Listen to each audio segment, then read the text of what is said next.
E aí, amigos, como é que vocês estão? Sejam bem-vindos a mais um vídeo, a mais uma aula aqui no canal. Hoje, como vocês já viram aí no título, eu vou falar um pouco sobre o primeiro dia do Enem, com redação, linguagens e humanas. É o que vocês podem fazer para terem um melhor resultado, fazerem a prova de uma maneira muito mais leve, muito mais estratégica, muito mais prática. E eu espero que com essas dicas, com esse passo a passo, vocês possam ter um excelente desenvolvimento ali no decorrer da prova por completo, e que vocês tenham também um ótimo resultado ali depois no Enem, tá? Vamos lá. Como vocês sabem, eu gosto sempre de fazer um bate-papo aqui, uma conversa com vocês, então eu vou compartilhar dicas bem aleatórias. Eu não fiz um roteiro aqui pro vídeo, então eu vou falando separadamente. Primeiro da redação, depois de linguagens e por fim em humanas, tá? Vamos lá. Nessa reta final, para quem está assistindo agora, eu acredito que o mais importante é você fazer questões para justamente relembrar e deixar esse assunto mais fresco na sua cabeça. Então, linguagens é mais interpretação de texto. Então é praticar mesmo para ir tendo uma melhor desenvoltura ali na resolução das questões. E em humanas, focar principalmente, né, nos assuntos, que é a história do Brasil, geografia, filosofia, sociologia e história geral. Mas eu daria um foco maior em história do Brasil, porque, no meu ver, é o que mais cai, é o que vem mais caindo aí no Enem, tá? Eu vou separar para também o vídeo não ficar tão confuso. Primeiro falando sobre redação, depois eu venho para a parte de linguagens e humanas. O que eu faria no primeiro dia de Enem? Principalmente também nessa reta final. Vamos lá. Nessa reta final, eu faria pelo menos ali em torno de 2 a 3 redações por semana, para você já ir praticando, né? Para ir tendo ali como posso dizer, ganhando mais repertório, principalmente de temas de redação, possíveis temas de redação, porque vai que cai justamente o tema que você já treinou, que você praticou. Então eu treinaria, até mesmo se você vai usar o modelo pronto, para já ir deixando ali mais fresco na sua memória o modelo que você vai usar e treinando mesmo para você ter uma melhor desenvoltura ali na produção textual por completo, né, com introdução, desenvolvimento e conclusão. Eu faria esse treino, né, nessa reta final, nesse último mês. Agora, no dia para valer, o que eu posso dizer? Assim, é muito relativo. Eu também não posso dizer aqui, ó, faça desse jeito que vai dar certo, porque às vezes o que dá certo para mim pode não dar certo para você. Cada um tem uma forma única de fazer a prova. Eu vou te passar experiências, coisas que me ajudaram e que, no meu ver, são dicas gerais e que acabam servindo para todo tipo de estudante, ainda que cada um tenha a sua particularidade e faça a prova ali de uma maneira mais única. A primeira coisa, eu sempre gostei de começar lendo o tema da redação. Por quê? Porque a partir de ler o tema da redação, eu já pegava a prova, li o tema da redação. Porque a partir disso, eu já tinha ali, eu já ia pensando, já ia raciocinando, mesmo que de forma indireta, o que eu poderia colocar, ainda que eu não estivesse fazendo a redação ainda. Então a primeira coisa é ter o contato ali com o tema da redação. E aí eu ia ler o texto motivador, né, os textos de apoio, para já ir tendo conhecimento e entender o que eu precisava, né, o que eu precisaria colocar na minha redação. E por que eu fazia isso? Porque eu sabia que ali, de todos, digamos assim, a redação era a mais importante. Então eu olhava primeiro o tema, já ia pensando no que eu poderia colocar na minha redação, e eu não ia direto pro rascunho. O que eu não fazia, assim, é isso. Tem gente que faz o primeiro rascunho todo e depois vai pro definitivo. Eu não queria perder tempo, então o que eu fazia? Antes, quando eu já estava estudando, eu usava o rascunho apenas para fazer um mapa mental. Então eu pegava o rascunho e, ao invés de fazer uma redação por completo, eu só colocava ali os tópicos importantes. Então, que repertório eu ia usar na introdução, no desenvolvimento, no D1 e no D2? O que eu colocaria de argumento? Qual seria a causa do problema? Qual seria a consequência? Quem seria o agente social? Qual seria a proposta de intervenção? Eu já deixava tudo organizado nesse mapa mental, no rascunho. E aí depois disso, eu não ia direto pro definitivo. Eu esperava, e aí depois disso, de ter feito o mapa mental, das ideias aleatórias, eu ia para as questões de linguagens e humanas. E aí eu ia intercalando 5 questões de uma, 5 questões de outra. Eu fazia isso, e aí depois eu voltava para a redação. É um pouco confuso, mas desse jeito foi o que funcionou comigo. Você pode testar, inclusive, fazendo simulados agora nessa reta final, porque aí você vai adaptando e vai ajustando conforme dá certo para você, né? Foi assim que funcionou comigo. Por que eu fazia isso? Porque eu intercalava. Porque se eu ficasse preso só em uma área, eu ia ficar disperso, eu não ia conseguir prestar atenção 100%. Então eu precisava diversificar isso ali no momento do exame. Então eu fazia 5 questões de uma, de linguagens, depois 5 de humanas. E aí depois eu voltava para a redação. Então eu ia fazendo isso. Vamos lá, resumindo. Primeiro, abri a prova, peguei o tema, li o tema, vi os textos motivadores. Fui para o rascunho, fiz o mapa mental. Coloquei a causa do problema, consequência, tudo que eu ia colocar na minha redação por completo, certo? Depois disso, ia para as questões. Fazia 5 de uma, 5 de outra, voltava para a redação e aí eu começava com a introdução. Já ia direto para o definitivo. Para você já ir direto para o definitivo, né, e não precisar fazer a redação primeiro no rascunho, é isso. Tem gente que consegue dar conta, fazer as 90 questões e fazer o rascunho e, além disso, passar para o definitivo. Eu perdia muito tempo, eu preferia, na verdade, gastar esse tempo que eu faria a redação no rascunho para as questões. Então, eu me adaptei no meu processo de estudo para não fazer o rascunho, então já ia direto para o definitivo, certo? Por isso que é importante você treinar, inclusive, como eu já estava falando com vocês. Treine antes, porque aí você não precisa fazer o rascunho por completo para depois passar para o definitivo. Mas se isso não for problema para você, tudo bem, faz o rascunho, passa para o definitivo, e se você consegue dar conta, né, e consegue também resolver as questões, as 90 questões, tá tudo certo. Mas comigo não funcionava, né? É por isso que é tão importante você se conhecer ali fazendo os simulados. Porque eu vi que não dava certo para mim, eu perdia muito tempo. Então, eu estudei redação dessa forma, não fazendo o rascunho, para já ir direto para o definitivo. Eu só usava o rascunho para fazer um mapa mental, ideias aleatórias e soltas que eu iria colocar na minha redação. E aí eu ia fazendo isso. Resolvia 5 questões de linguagens, 5 de humanas, ia para a redação, fazia a introdução. Depois, 5 de linguagens, 5 de humanas, voltava para a redação e fazia o D1. Depois, novamente, a mesma coisa, D2.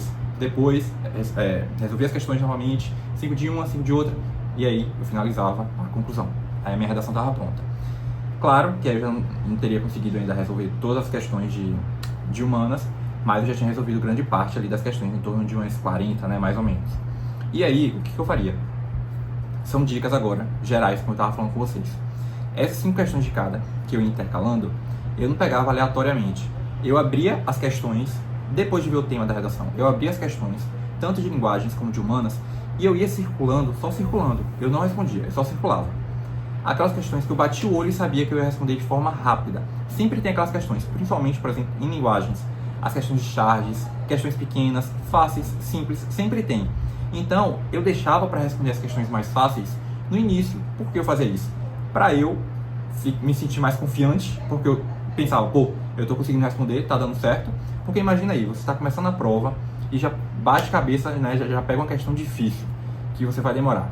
Você vai ficar desestabilizado. Você vai ficar, pô, e agora ainda tem mais 89 questões para responder e eu já estou perdendo muito tempo nessa aqui, eu acho que eu não estou me sentindo confiante. Você não vai ter mais... Você vai ficar muito...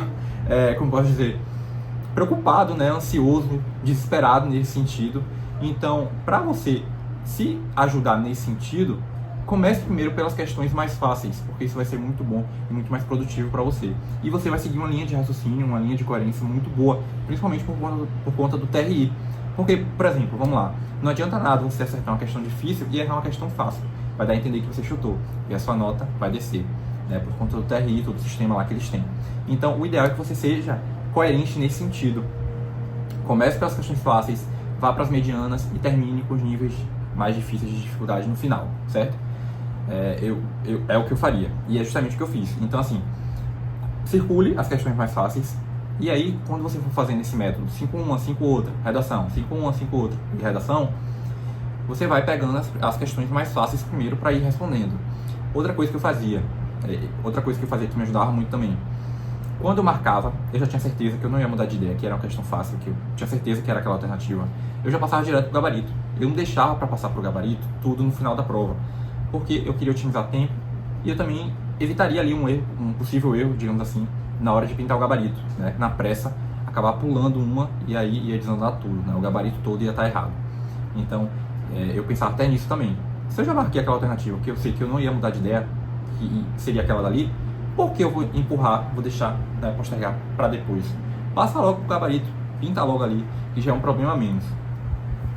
E aí no final da prova você só ia se preocupar com as questões difíceis, né? O que mais? Em linguagens e humanas é muito importante que, como tem muito texto, não comece primeiro lendo o texto. Vai primeiro para o enunciado da questão, lê o comando, vê o que a questão está pedindo, e aí você já vai para o texto já sabendo o que você está procurando. É muito mais fácil. Você resolve a questão de uma maneira muito mais ativa e estratégica. Porque imagina aí, normalmente quando a gente lê o texto imenso, depois a gente vê o comando, né, da questão, o que a questão está pedindo, lê as alternativas, a gente fica confuso, volta de novo para o texto. Aí você já perdeu muito tempo. Então, é importante que você tenha essa linha de raciocínio mesmo e essa estratégia, porque ajuda muito. Vê primeiro o comando, vê o que a questão está pedindo, e aí você já vai para o texto ciente e sabendo do que você está procurando para encontrar a alternativa correta. É uma ótima dica. E mais o que? Eu acho que é isso. Esse foi o método que eu fiz. Então, eu primeiro li o tema da redação, anotava ideias soltas no texto, no rascunho no caso, do que eu colocaria na minha redação. E aí eu ia para as questões, só circulava, né, as questões mais fáceis que eu responderia logo no início, e eu ia fazendo isso. 5 de uma, 5 de outra, introdução, já para o definitivo. 5 de uma, 5 de outra, D1, 5 de uma, 5 de outra, D2, 5 de uma, 5 de outra, conclusão. E aí eu já terminava, e nesse processo eu já ia marcando, pintando o gabarito. E aí no final eu só me preocupava com as questões mais difíceis, então eu tinha mais tempo para poder pensar e acertar essas questões também. Isso me ajudou demais, e ser estratégico nessa questão do comando, certo? Para otimizar tempo. E eu acho que é isso. Eu espero que... Foi mais uma conversa mesmo, mas de verdade eu espero que vocês tenham entendido. E como eu falei também no início, é muito relativo. Às vezes funciona comigo e às vezes talvez não funcione contigo. Essa questão dessa linha de resolução das questões, né? De como fazer ali no dia do exame para valer. Por isso que é tão importante, e que eu já venho falando com vocês, nessa reta final, faça simulados para você ver onde você está perdendo tempo e o que você pode fazer para não perder mais tempo. Né? Quando eu estava fazendo simulados, eu via que eu estava perdendo muito tempo nas questões, e principalmente na redação, porque eu fazia o rascunho completo e depois eu ia para o definitivo. Então essa foi a minha estratégia. Eu falei, bom, então para eu não perder tanto tempo, eu vou pegar esse tempo que eu usaria fazendo o rascunho, a minha redação toda no rascunho, para fazer só o mapa mental e pegar esse tempo aqui e jogar, digamos assim, para as questões, né? Para ter mais tempo para as questões. A questão do gabarito também, de já ir pintando, foi algo que me ajudou muito a otimizar o tempo. E isso tudo foi ali, fazendo um simulado após o outro, né? Para ir vendo o que funcionaria comigo, né? Essa foi a técnica que eu fiz, que me ajudou. E aí você pode testar também, ver se você dá conta, se você consegue fazer dessa forma. Se não conseguir, tudo bem também, ajusta, deixa ali do jeito que mais se encaixa no seu perfil ali de resolução das questões. Mas no mais é isso. De um modo geral, eu espero que vocês tenham entendido. Desejo a todos bons estudos nessa reta final e vai dar tudo certo no Enem. Até lá eu vou gravar mais vídeos aqui para vocês e compartilhar algumas dicas de estudo. Mas é isso. Inclusive, vou até gravar também do segundo dia de Enem, né? Que já é um pouco diferente, porque no segundo dia a gente tem matemática e natureza, com biologia, física e química. E aí eu quero aprofundar um pouco mais isso também em um outro vídeo. Se você chegou agora aqui no canal, caiu de paraquedas, né? Tá perdido. Eu posto vídeo de estudo, então se você é estudante, vestibulando, concurseiro, tem várias dicas também de redação. Se inscreve aqui no canal, curte, compartilha o vídeo, porque isso me ajuda bastante. Desejo a todos bons estudos e eu vejo vocês agora no próximo vídeo. Beijo!